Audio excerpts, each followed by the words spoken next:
అందరికీ నమస్కారం. Welcome to our channel. CID అధికారి ఐపీఎస్ పివి సునీల్ సస్పెన్షన్ మనందరికీ తెలిసిన విషయం. ఆ విషయమై మాజీ ఐపీఎస్ అధికారి ఆర్ఎస్ ప్రవీణ్ కుమార్ గారు చాలా బాధతో సుదీర్ఘమైనటువంటి పోస్టుని ఎక్స్ వేదికగా ఆయన రాయడం జరిగింది.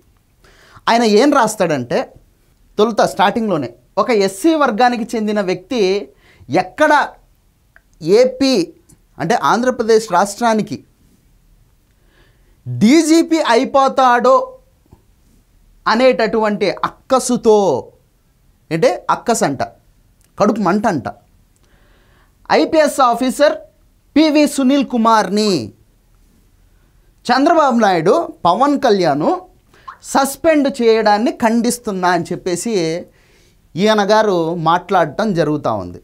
అయ్యా ప్రవీణ్ కుమార్ గారు, మీరు కూడా గతంలో ఐపీఎస్ ఆఫీసర్గా పనిచేయడం జరిగింది. సో మీకు ఐపీఎస్ ఆఫీసర్గా పనిచేసినందున మీకు ఆ అఖిల భారత సర్వీస్ నిబంధనలు అన్నీ తెలిసి ఉంటాయి అని చెప్పేసి మేము గట్టిగా విశ్వసిస్తూ ఉన్నాం. ఎందుకంటే మీరు కూడా మాజీ ఐపీఎస్ ఆఫీసర్ కాబట్టి. ఈ పివి సునీల్ జగన్మోహన్ రెడ్డి గారు అధికారంలో ఉండగా సిఐడి విభాగానికి అధిపతిగా పనిచేశారు. అంతేకాకుండా గత 5 సంవత్సరాల పాటు ఐపీఎస్లలో అందరికంటే ఈ పివి సునీల్ గారే ఎక్కువ వివాదాస్పదం. ఐపీఎస్ అధికారులు అందరిలోకెల్లా ఈ పివి సునీల్ గారే వివాదాస్పదం ఎందుకు అయ్యారండి? సరే, అది పక్కన పెడదాం. నాడు ఎంపీగా ఉన్నటువంటి, వైసీపీ ఎంపీగా ఉన్నటువంటి రఘురామకృష్ణంరాజు గారిని అరెస్ట్ చేసి జైలుకు తరలించి అక్కడ కస్టోడియల్ టార్చర్కి పాల్పడ్డాడని చెప్పేసి అభియోగాలు ఉన్నది ఈ పివి సునీల్ మీద కాదా?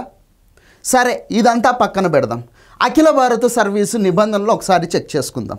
మీరు కూడా ఐపీఎస్ ఆఫీసర్గా పనిచేశారు కాబట్టి మీకు కొంచెం నేను ఆ పాయింట్ని అందించే ప్రయత్నం అయితే చేస్తాను. ప్రవీణ్ కుమార్ గారు, ఒక ఐపీఎస్ ఆఫీసర్గా పనిచేస్తున్నటువంటి వ్యక్తి వాళ్ళ చేతుల్లో ఎంతో సున్నితమైనటువంటి కేసులకు సంబంధించి ఇన్ఫర్మేషన్ కానీ, నిఘా నివేదికలు కానీ, అప్పటికే దర్యాప్తులో ఉన్నటువంటి కేసుల యొక్క ఇన్ఫర్మేషన్ కానీ వాళ్ళ చేతిలో ఉంటాయనే విషయం మీకు తెలియనిదా? ఒక ఐపీఎస్ ఆఫీసర్ ఏదైనా విదేశాలకు వెళ్ళాలనుకుంటే ప్రభుత్వం చేత ఖచ్చితంగా అనుమతి పొందాలనే విషయం మీకు తెలియనిదా? అదేదో అత్తగారింటికి పోయినట్టు ప్రభుత్వానికి చెప్పా పెట్టకుండా ఇష్టం వచ్చినట్టు విదేశాలకు వెళ్ళిపోవడం ఏంటండి? మాకు తెలియక అడుగుతాను. ఒక ఐపీఎస్ ఆఫీసర్ ఏదైనా విదేశాలకు వెళ్ళాలనుకుంటే ప్రభుత్వం చేత ఖచ్చితంగా అనుమతి పొందాలి.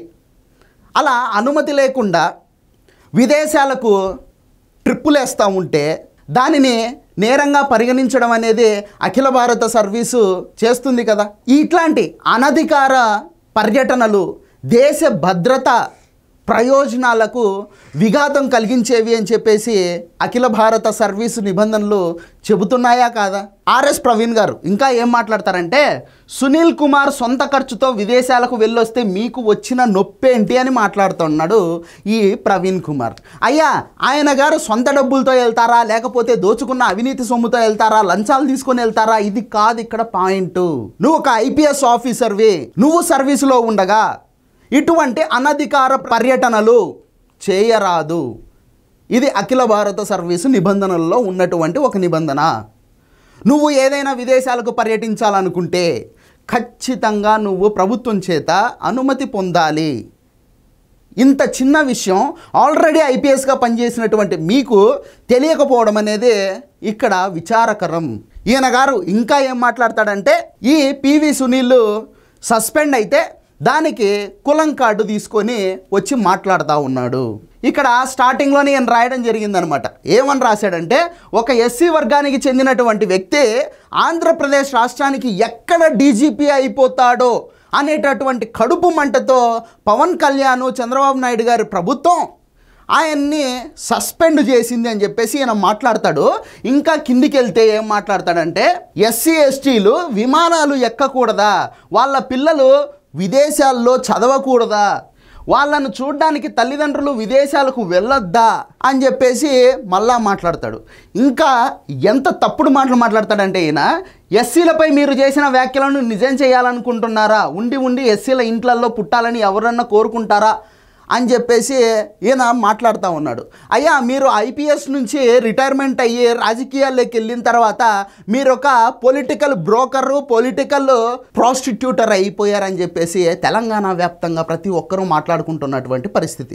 మీరు మీ నోటి నుంచి జాలువారే ప్రతి పదం కూడా బెంగళూరు ప్యాలెస్ నుంచి, తాడేపల్లి ప్యాలెస్ నుంచి మీకు అందేటటువంటి స్క్రిప్టే అని చెప్పేసి ప్రతి ఒక్కరికి తెలుసు. ఎందుకంటే రాజశేఖర్ రెడ్డి సంఖలో పిల్లిలాగా పేరు తెచ్చుకున్నటువంటి ఆర్ఎస్ ప్రవీణ్ కుమార్ గారు మీరు మాట్లాడుతూ ఉన్నారు, ఎస్సీలు ఎస్టీలు విమానాలు ఎక్కకూడదా, ఎస్సీలు ఎస్టీలు విదేశాల్లో చదువుకోకూడదా అని చెప్పేసి మాట్లాడుతూ ఉన్నారు.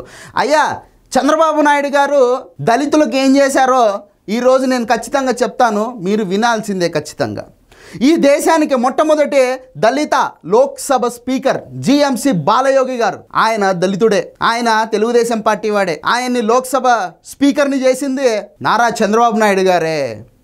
ఆంధ్రప్రదేశ్ శాసనసభ మహిళా స్పీకర్ ప్రతిభా భారతి, ఆవిడ దళితురాలే, ఆవిడ తెలుగుదేశం పార్టీ నాయకురాలే. ఆవిడని స్పీకర్ని చేసింది నారా చంద్రబాబు నాయుడు గారే. అంతెందుకు, ఇప్పుడు హోంశాఖ మంత్రిగా పనిచేస్తున్నటువంటి వంగలపూడి అనిత కూడా దళితురాలే. ఆవిడని హోంశాఖ మంత్రిని చేసింది నారా చంద్రబాబు నాయుడు గారే. మీరు ఎస్సీల పట్ల ఇంత ప్రేమని, బాధని వ్యక్తం చేస్తూ ఉన్నారు. కానీ గత 5 సంవత్సరాల్లో మీరు ఎవరి పంచలో దూరుకున్నారు ప్రవీణ్ గారు అని చెప్పేసి నేను అడగదలుచుకున్నాను. దళితులకి శిరోముండనం చేసినప్పుడు, దళితుల ఊళ్ళను తగల పెట్టేసినప్పుడు, దళిత డాక్టర్ సుధాకర్ని వేధించి పిచ్చోడిని చేసి ఆయనే సూసైడ్ చేసుకునేటటువంటి ప్రేరేపించినటువంటి సందర్భాలు కలిగినప్పుడు మీరు ఎక్కడికి వెళ్ళారు, ఎవరి పంచలో దూరుకున్నారు అని చెప్పేసి నేను అడగదలుచుకున్నా. అంతేకాకుండా దళితులకి శిరోముండనాలు చేసినప్పుడు మీరు ఎవరి సంఖలో దూరుకున్నారు అని చెప్పేసి నేను అడగదలుచుకున్నా. అంతేకాకుండా దళితుల యొక్క ఊళ్ళని తగలబెట్టినప్పుడు మీరు ఎవరి సంఖలో దూరుకున్నారు అని చెప్పేసి నేను అడగదలుచుకున్నా. అంతేకాకుండా దళితుల్ని చంపేసి డోర్ డెలివరీలు చేసినప్పుడు మీరు ఏమైపోయారు అని చెప్పేసి నేను అడగదలుచుకున్నా. దళితుల మీద జరిగినటువంటి ఈ దమనకాండలన్నీ వైఎస్ఆర్సీపీ పార్టీ అధికారంలో ఉండంగా జరిగినవే. ఆనాడు లేవని మీ నోరు ఈ రోజు మాత్రం ఒక అవినీతి అధికారిని సస్పెండ్ చేస్తే లేస్తోంది. పైగా కులం కార్డు వాడుతోంది. ఎన్నాళ్ళు ఇలా కులం కార్డు వాడుకుంటూ శవాల మీద పేలాలు ఏరుకునే రాజకీయాలు చేస్తారు ప్రవీణ్ గారు అని చెప్పేసి నేను అడగదలుచుకున్నాను. చదువుకుంటే సరిపోదు, దానికి తగినంత ఇంగిత జ్ఞానం అనేది ఉండాలి. తప్పు ఎవడు చేసినా తప్పే. తప్పు చేసిన వాడినే విచారణకు రమ్మంటే అది కక్ష సాధింపు కాదు. దయచేసి అర్థం చేసుకోండి. మీరు విద్యావంతులు, విఘ్నులు, ఐపీఎస్ అధికారిగా పనిచేసినటువంటి వ్యక్తి, ప్రస్తుతం ఒక పార్టీ తరఫున మీరు ప్రజా జీవితంలో ఉన్నారు. ఇలా ఊడిగం చేసేటటువంటి బానిస లక్షణాలు ఇంకా మీలో పోలేదనుకుంటా, ఆ బానిస లక్షణాలని కొంచెం పక్కకు పెట్టి ప్రజల కోసం ఆలోచించమని చెప్పేసి ప్రవీణ్ కుమార్ గారు మీకు చెప్పుకుంటూ, ఈ వీడియో కనుక నచ్చినట్లయితే లైక్ చేయండి, సబ్స్క్రైబ్ చేయండి, షేర్ చేయడం మాత్రం మర్చిపోవద్దు. Thank you.